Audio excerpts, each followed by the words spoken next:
upang bigyan din ng isang mahalagang usapin ang pagiging neutral ng SEU sa usapin ng kasarian at mga paso sa laang loob ng pamasasan. Kung titignan natin, maaari kong ang patas ng pagiging neutral. Tama? Ngunit sa katotohanan, ang katahimikan ay nakikipagpulot sa patuloy ng diskriminasyon. Oo, mayroon yan. Ito ay walang pulot. Bawat ang hindi sapat ang neutrality. Ang kailangan natin ay malinaw na paninindigan. Kailangan natin ay sinugin. At ang prototek na sa lahat ng paso ng tunay na kagustuhan sa pagtanggap at pamumunuan ng hindi ng papabayan ng Tamaraw. Bilang pagkakasang may fortitude, excellence, at uprightness, sasayin natin ang tunay na neutrality ay hindi pa natin kundi paninindigan lamang sa diskriminasyon. Sama-sama natin hiling ang isang ay ilang kailangang sumayangkap sa bawat Tamaraw. Anuman ang kailang pagkakahon. Maki! Becky! Maki! Becky!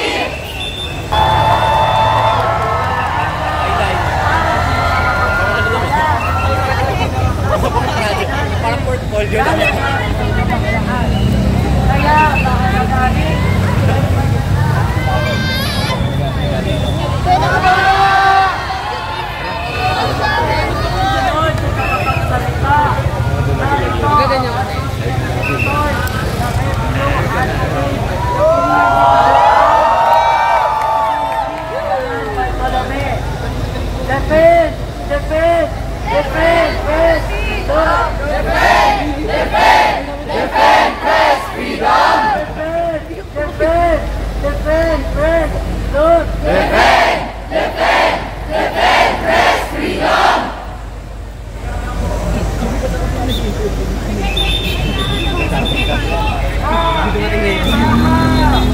Ayan, what's up mga ka-Melvis, nandito tayo sa Far Eastern University, FEU.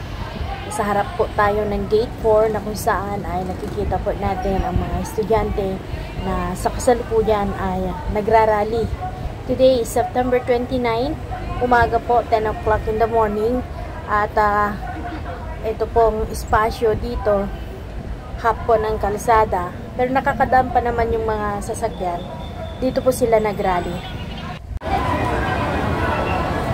Wala na.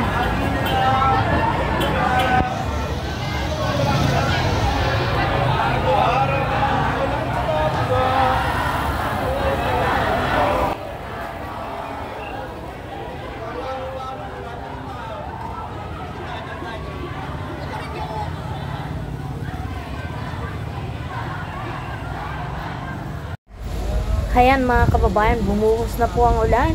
Pero sa tindi po ng paglalabas ng hiniing tungkol po dito sa korupsyon na nagaganap sa Pilipinas, ay sigaw ng mga estudyante na ito, mga kabataan, ay walang uwian. Na nakikita po natin ngayon mga kababayan, nabasa po natin Akbayan Party List at meron din nakasulat na Tamaraw Charge. Ayan, marami kasing tayo sa harapan niya, kaya hindi natin maipakita sa inyo yung tarpaulin na hawak-hawak ng mga mag-aaral.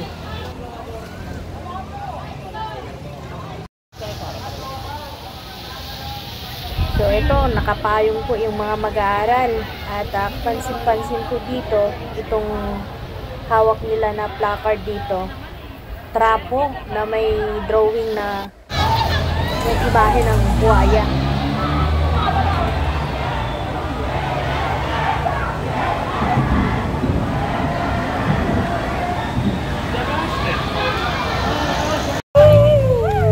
Dali lang po, yung siya? Madali muna natin ito.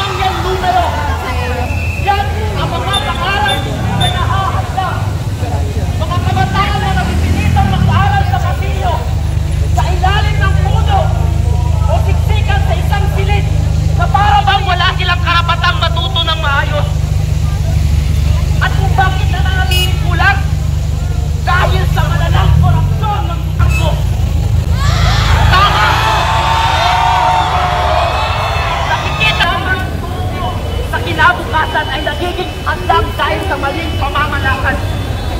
Mga kapwa ko, tama lang. Hindi natin hinahangad ang gulo. Ang hangad lang natin ay katarungan, kalidad na edukasyon, at isang kinabukasan na may kapasa. Kaya sa ating pagtindig ngayon, makita natin na hindi tayo tayo ay nagkakaisa. Tayo ay naninindigan. At tayo ay patuloy na lalaban para sa isang sistema katarungan at makabagong sistema ng edukasyon. Hindi lamang para sa ating pamantasan, kundi para sa ating bayan. Maraming salamat po. Salamat po.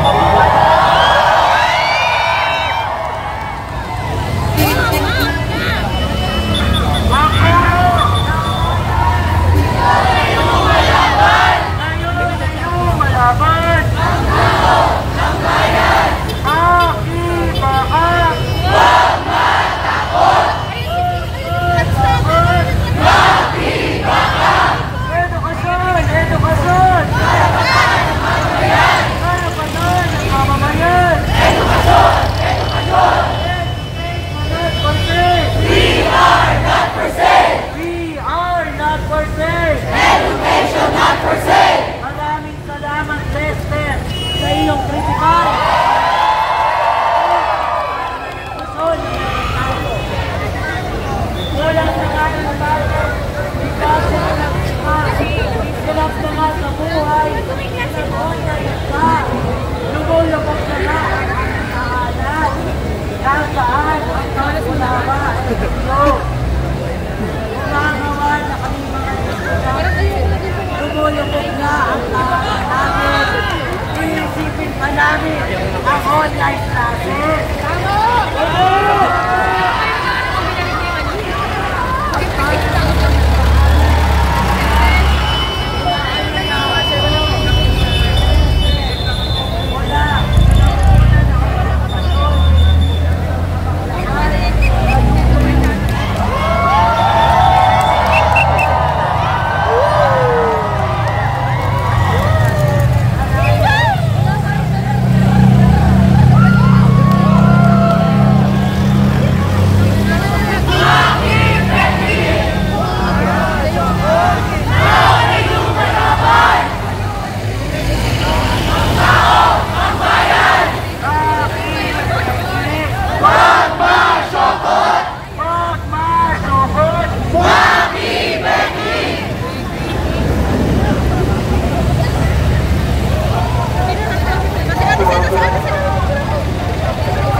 Sino yun? Basta isa rin. Magandang araw, Kapatama. Nandito ako ngayon